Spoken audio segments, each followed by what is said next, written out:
હરિઓમ શ્રીરામ અંબજ્ઞ. હું ડિમ્પલ હીરા રાઘવન, ડોંબિવલી પશ્ચિમ ઉપાસના કેન્દ્ર. મારો આ અનુભવ મારા મિસ્ટર બદલનો છે. એમના તબિયતના લગતો છે. આ અનુભવ મારો 2019નો છે. મારા મિસ્ટરને ડાયાબિટીસ છે. મે મહિનાની સિઝન હતી અને અમે મે વેકેશન માટે ગુજરાત ગયા હતા. હું અને મારી દીકરી ગુજરાત ગયા હતા. મારા મિસ્ટર ઘરે જ હતા. 4-5 દિવસ પછી મારા મિસ્ટરનો ફોન આવ્યો મને કે મને બહુ પ્રોબ્લેમ થાય છે. મેં કીધું શું થયું? તો એમ કે મને બધું ડબલ દેખાય છે. એમ કે મને કંઈ વ્યવસ્થિત દેખાતું નથી. મારી બધી ઇમેજ મને ડબલ દેખાય છે. તો એવી રીતે કહ્યું તમે શુગર ટેસ્ટ કરાવો. તે ડૉક્ટર આઈ સ્પેશિયાલિસ્ટ પાસે ગયા. તે આઈ સ્પેશિયાલિસ્ટે પહેલાં એમને શુગર ટેસ્ટ કરવા કીધી. તો એમની 500 શુગર હતી. હવે આટલી શુગર જ્યારે હોય ત્યારે કોઈ વ્યક્તિ એક જગ્યાએ સ્થિર બેસી ન શકે કે બેડ પર ઘણીવાર જાય છે.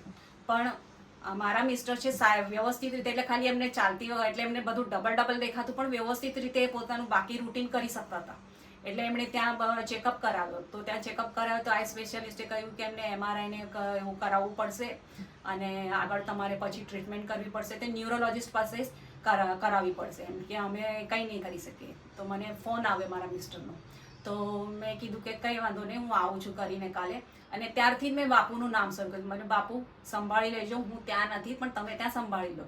અને પછી ખરેખર બાપુ સંભાળીને મારા મિસ્ટરને એમણે ધીર આપ્યું હતું. હવે બીજા દિવસે હું તરત જ ત્યાં ગુજરાતથી મુંબઈ આવી. તો હવે MRI કરવાનું છે. જે MRI કરવાનું હતું એના જે ચાર્જિસ છે 10,000થી પણ વધારે છે.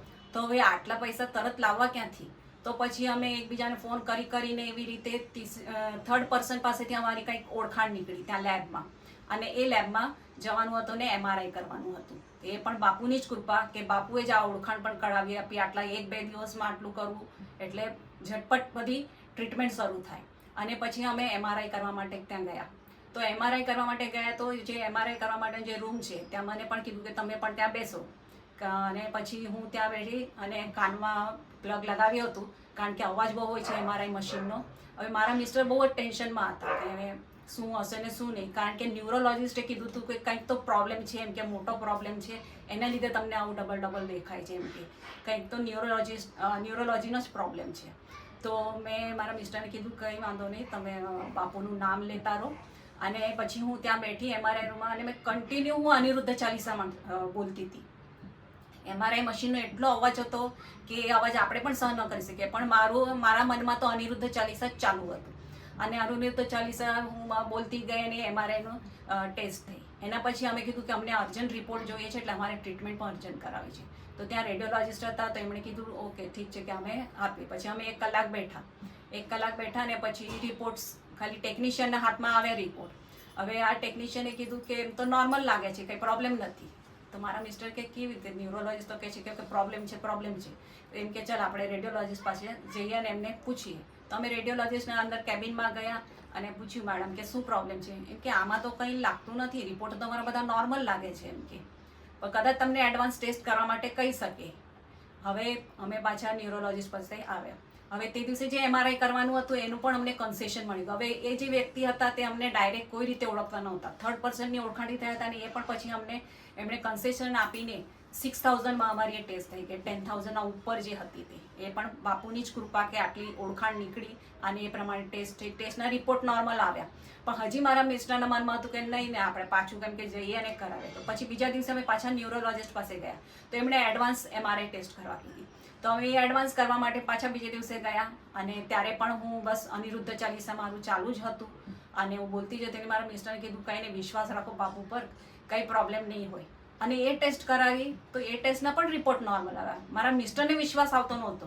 મને વિશ્વાસ હતો કે મારા બાપુ છે મારી સાથે, એટલે કોઈ જાતનો પ્રોબ્લેમ નહીં આવે. અને ફરી ન્યુરોલોજિસ્ટ પાસે ગયા તો ન્યુરોલોજિસ્ટ કે ના, એમ કે કંઈ પ્રોબ્લેમ નથી બતાવતું તમને. એમ કે હું હમણાં કોર્સ આપું છું, સ્ટીરોઇડને ચાલુ કર્યા, તમારી ટ્રીટમેન્ટ થઈ જશે, જોઈએ આપણે પછી પાછું જોઈએ તો કરાવશું. એમ કે તમારે હવે કેટલા ને એમ કે તમને નોર્મલ થતા હતા, એમ કે હજી મહિનો તો લાગશે. પણ એના પછી હું ઘરે આવીને પછી બાપુને અંબગને કહ્યું કે મેં બાપુ રિપોર્ટ તો નોર્મલ આવ્યા છે, હવે આગળ તમે બધું સંભાળી લો. અને ખરેખર બાપુએ સંભાળી લીધું ને બાપુ આપણને સાથ આપે છે. બાપુ મોટી આવી આપણને હંમેશા સપોર્ટ કરતા જ હોય છે. એટલે એમની આપણે ભક્તિ કરતા જ રહેવું જોઈએ. અને જો આમાં કેવું થયું કે ડૉક્ટરે કીધું હતું કે 1 મહિનો લાગશે કે એનાથી વધારે પણ લાગશે, પણ મારા મિસ્ટરને તો 4-5 દિવસમાં જ નોર્મલ બધું દેખાવા લાગ્યું. પહેલાં જે ડબલ દેખાતું હતું નોર્મલ દેખાવા લાગ્યું. શુગર પણ ધીરે ધીરે એકદમ નોર્મલ આવે, કેમ કે ઇન્સ્યુલિન ચાલુ કર્યા હતા એટલે શુગર પણ એમની થોડી નોર્મલ આવવા લાગી ગઈ ને હમણાં તો હવે એકદમ જ નોર્મલ છે એમની શુગર. અને એમને આંખનો જે પ્રોબ્લેમ હતો એ તરત જ 4-5 દિવસમાં સોલ્વ થઈ, એટલે પાછું ન્યુરોલોજીસ્ટ પાસે જવાની જરૂર જ ના પડી. એટલે આ બધું કોના લીધે? તો મારા બાપુના લીધે જ થયું છે. અને હમણાં સુધી મારા મિસ્ટરને આંખનો પાછો કોઈ જાતનો પ્રોબ્લેમ થયો જ નથી. એટલે બાપુ આપણી કાળજી લે છે, એટલે આપણે બાપુને પણ એ જ રીતે હંમેશા હું પ્રાર્થના કરું છું કે સદા હું મોટી આવી અને બાપુના ચરણે રહું. હરિઓમ શ્રીરામ અંબજ્ઞ નાથ સ્વામી.